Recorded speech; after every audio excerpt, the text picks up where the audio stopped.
June 6, 1944, the longest day in history. Before dawn broke, the sea was alive with shadows. Thousands of ships cutting through the cold waters of the English Channel, each carrying men who knew that by nightfall, the world could be entirely different, or they might not see nightfall at all. The air thundered with aircraft, the roar of engines echoing over the dark waves. Soldiers whispered final prayers. Some wrote letters they would never send. Others sat in silence, staring toward a horizon lit by flashes of artillery, a distant promise of chaos. They called it Operation Overlord. But history would remember it as D-Day, the day when courage stormed the beaches of Normandy. A day when ordinary men became legends, when every heartbeat counted, and when the fate of the free world was carried ashore on the rising tide. Before the first wave hit the beaches, before the sand turned red and the cliffs of Normandy echoed with gunfire, there was the plan. A plan so vast, so secret, and so critical that a single mistake could have rewritten the entire course of history. In early 1943, as the Allies finally began pushing back across Europe, one question loomed over every meeting room from London to Washington: how do you take back a continent?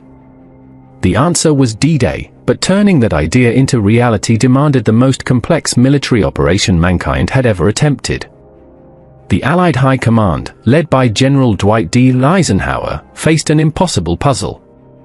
They needed to land hundreds of thousands of men across a heavily fortified coastline, in enemy-occupied France, under the eyes of an army that had spent years preparing for this exact moment. Everything, tides, weather, timing, deception, had to align perfectly. There would be no second chance. Behind closed doors, war rooms buzzed with activity. Maps of northern France were covered in pins and string. British intelligence, American engineers, meteorologists, and strategists debated endlessly. The choice of landing site alone sparked months of argument. Pas-de-Calais was the closest point, but also the most obvious. The Germans expected the invasion there. Normandy, on the other hand, was less fortified but riskier in terms of terrain and distance. Eisenhower made his decision: Normandy. Then came the deception. Under the code name Operation Bodyguard, the Allies constructed one of the most brilliant disinformation campaigns in military history. They built fake armies, complete with inflatable tanks, wooden aircraft, and dummy landing craft scattered across southern England. The Phantom 1st U.S. Army Group, supposedly led by General George S. Patton, was staged opposite Pas-de-Calais to convince German intelligence that the invasion would strike there. Radio chatter, double agents, even false weather reports, all were part of an elaborate performance to keep Hitler guessing. Meanwhile, in Berlin, Hitler and his generals were drawing up their own plans. The German leader believed his Atlantic Wall, a line of bunkers, gun emplacements, and mines stretching from Norway to Spain, would be impenetrable. Field Marshal Erwin Rommel, the Desert Fox, was tasked with strengthening it. He toured the French coastline relentlessly, ordering more obstacles, more mines, more concrete. The war will be won or lost on the beaches, Rommel warned. But the German command was fractured by arrogance and illusion. Hitler believed the invasion would come at Calais, and he refused to move his armored divisions until he had personal confirmation, a fatal hesitation that would later decide the battle. While the Germans relied on walls and weather, the Allies relied on secrecy and unity. British factories produced specialized Hobart's funnies, strange-looking tanks designed to clear mines, lay bridges, and crush obstacles. American engineers constructed artificial harbors, called mulberries, to offload supplies once the beaches were secured. Meteorologists monitored the skies daily, searching for the narrowest gap in the North Atlantic storms that would allow the invasion fleet to cross. Every decision carried the weight of millions of lives. Eisenhower wrote 2 speeches, one announcing success, another accepting total failure and blame.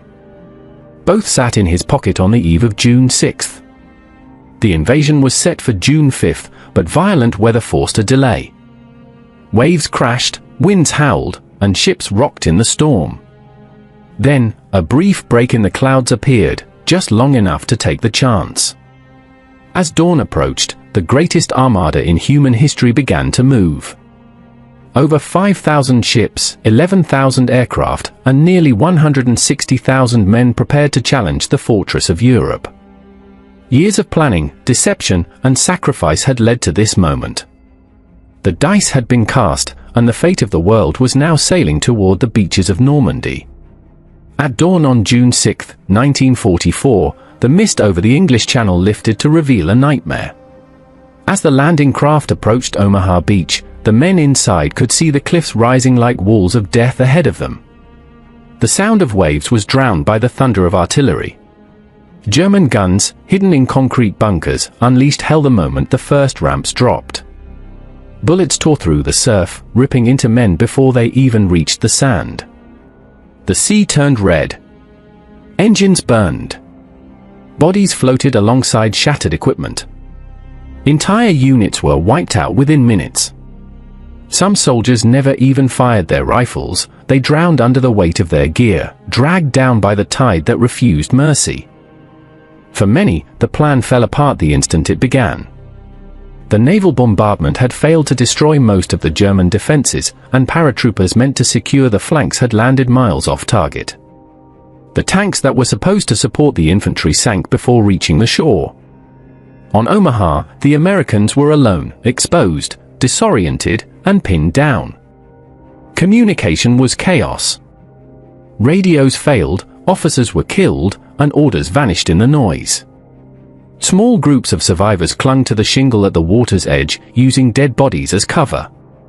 Above them, machine guns swept the beach in relentless arcs. Every attempt to move forward seemed suicidal. Yet somehow, amid the horror, courage began to surface. Men who had lost everything, weapons, comrades, hope, began to crawl, inch by inch, toward the cliffs. Engineers cleared mines with their bare hands. Medics treated the wounded under fire. A few soldiers found gaps in the defenses and pushed through, pulling others with them. By noon, Omaha was a graveyard, but also a symbol. The cost was staggering, nearly 2,000 American casualties in a few hours. But slowly, painfully, the tide began to turn. What began as chaos and slaughter turned into a desperate foothold, one bought with blood and sheer human will. Omaha Beach would forever stand as the price of freedom. Not a victory of strategy or technology, but of courage, of men who faced the impossible and refused to stop moving forward, even when the world around them was falling apart. Before the first boat ever reached the beaches of Normandy, the invasion had already begun, in the skies above France. In the early hours of June 6, 1944, while most of Europe still slept, thousands of paratroopers jumped into darkness. Their mission was to strike deep behind enemy lines, to sow confusion, capture key bridges, and block German reinforcements from reaching the beaches. They were the first to fight on D-Day, soldiers of the American 82nd and 101st Airborne Divisions, the British 6th Airborne, and their Allied comrades. Each man carried close to 100 pounds of gear, knowing that the moment his parachute opened, he'd be a target. The night was chaos. Thick clouds, strong winds, and relentless anti-aircraft fire scattered the formations across miles of countryside. Some men landed in flooded fields and drowned before even touching solid ground. Others crashed into trees, buildings, or directly into enemy positions. But where they landed, the war began instantly. Cut off and surrounded, small groups of paratroopers fought their own private battles in the dark, taking on entire German patrols with knives, grenades, and courage. They captured crossroads, destroyed bridges, and disrupted communications. Villagers risked their lives to guide them through the hedgerows, whispering, "Les Américains et les liberateurs." In the east, British paratroopers pulled off one of the most daring operations of the day, capturing Pegasus Bridge just minutes after midnight. Holding that bridge meant stopping German armor from cutting into the landing zones. It was a victory that saved countless lives on the beaches below. For the Americans, the fight around St. Mireglise became legend. Flames from a burning house lit up the night sky, exposing descending paratroopers to enemy fire.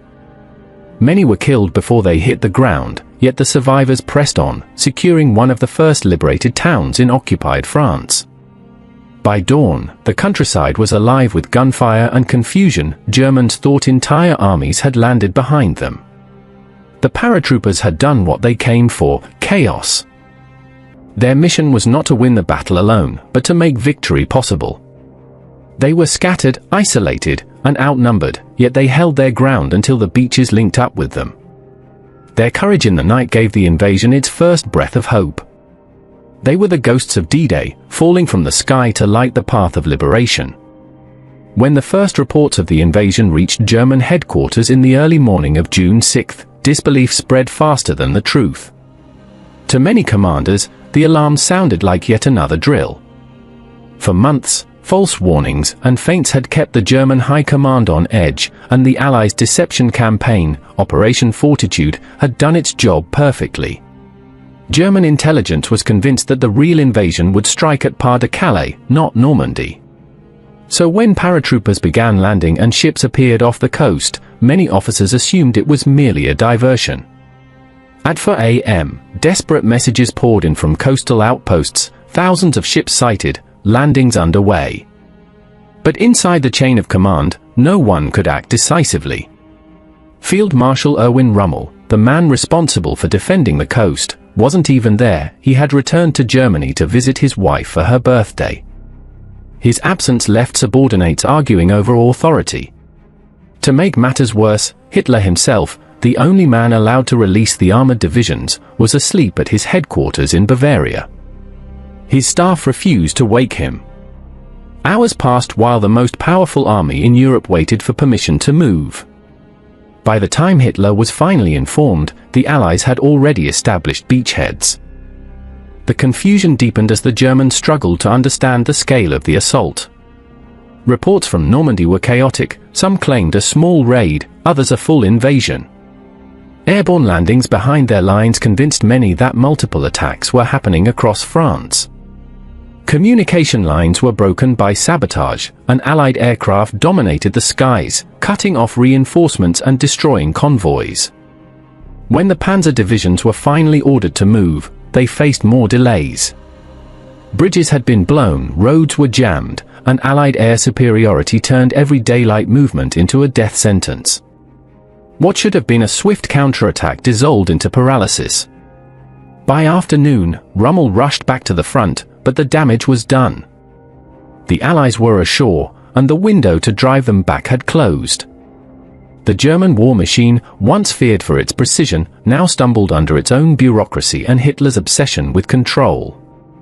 In those crucial first hours, confusion, hesitation, and overconfidence did what Allied firepower alone could not: it broke the rhythm of the Wehrmacht.